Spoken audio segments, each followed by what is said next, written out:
प्रिय भाई बहनों, सबको जय मसीह की। आज हम प्रभु के वचन में से सीखेंगे कि क्यों हमारा एक लक्ष्य पर पूरा ध्यान होना चाहिए और कैसे हम अपने लक्ष्य पर पूरी तरह से केंद्रित रह सकते हैं, यानी कि हम कैसे अपने लक्ष्य पर पूरी तरह से फोकस कर सकते हैं। आइए हम देखते हैं प्रभु का वचन यिर्मयाह की पुस्तक उसका 17वां अध्याय उसके 9 वचन में। मन तो सब वस्तुओं से अधिक धोखा देने वाला है, उसमें असाध्य रोग लगा है, उसका भेद कौन समझ सकता है। इस वचन से हमें यह स्पष्ट रूप से बताया गया है कि एक व्यक्ति का दिल या मन अधिक धोखा देने वाला है, उसमें असाध्य रोग लगा है, उसका भेद कौन समझ सकता है। और इससे हमें यह पता चलता है कि हमें अपने इस दिल या मन की बात को ना सुनकर उस बात पर ध्यान लगाना चाहिए जो हमारा लक्ष्य है, अर्थात जो हमारा परमेश्वर हमसे चाहता है।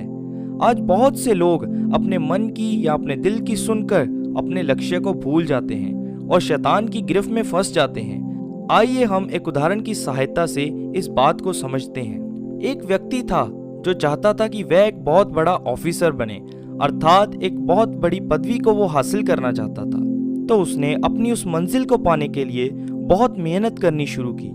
दिन रात वह पढ़ता रहा, चाहे उसका मन होता था या फिर नहीं होता था। उसको पता था कि उसका लक्ष्य क्या है, वह उसकी तरफ बढ़ता गया।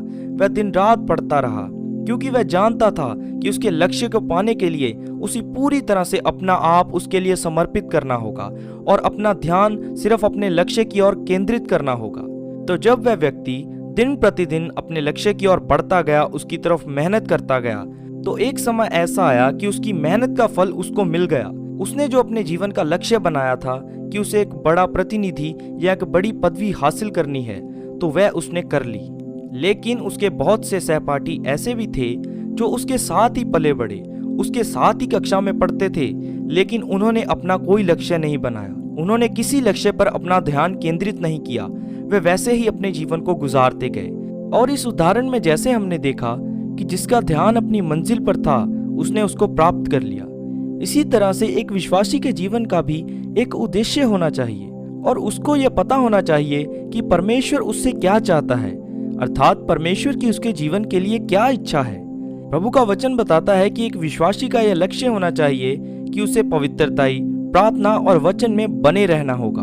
उसे वह हर एक काम छोड़ना होगा जिससे उसका परमेश्वर घृणा करता है, और उसे वही काम करने पड़ेंगे जिससे उसके परमेश्वर को महिमा मिले। जैसे प्रभु का वचन 1 कुरिन्थियों उसका 10 अध्याय उसके 31 वचन में लिखा है, इसलिए तुम चाहे जो खाओ, चाहे जो पियो, चाहे जो कुछ करो, सब कुछ परमेश्वर की महिमा के लिए करो। यह एक विश्वासी के जीवन का लक्ष्य होना चाहिए।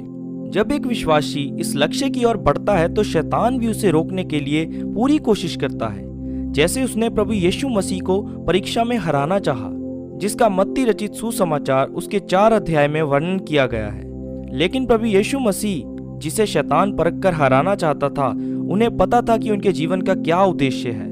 वह जानते थे कि वे अपने पिता की मर्जी को पूरा करने के लिए इस संसार पर आए हैं। इसी तरह से जैसे प्रभु यीशु मसीह का ध्यान अपने लक्ष्य के ऊपर पूरा केंद्रित था, अगर एक विश्वासी का ध्यान भी अपने लक्ष्य पर पूरी तरह से केंद्रित हो तो उससे भी शैतान को हार ही मिलेगी। और आइए हम एक वचन और देखते हैं 1 कुरिन्थियों उसका 9 अध्याय उसके 24 वचन में कि प्रभु के दास पौलुस इस विषय में क्या कहते हैं। 24 वचन में लिखा है, क्या तुम नहीं जानते कि दौड़ में तो दौड़ते सब ही हैं, परंतु इनाम एक ही ले जाता है।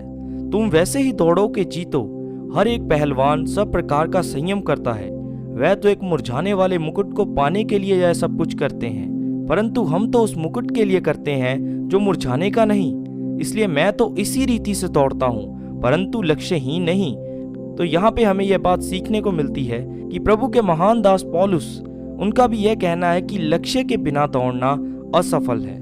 अगर किसी विश्वासी ने अब तक अपना लक्ष्य नहीं बनाया कि हमें प्रभु यीशु मसीह के समान बनना है, और जब प्रभु यीशु मसीह हमें बादलों पर लेने आए तो हमें उसके साथ जाना है, तो वह कभी अपनी दौड़ को जीत नहीं सकता।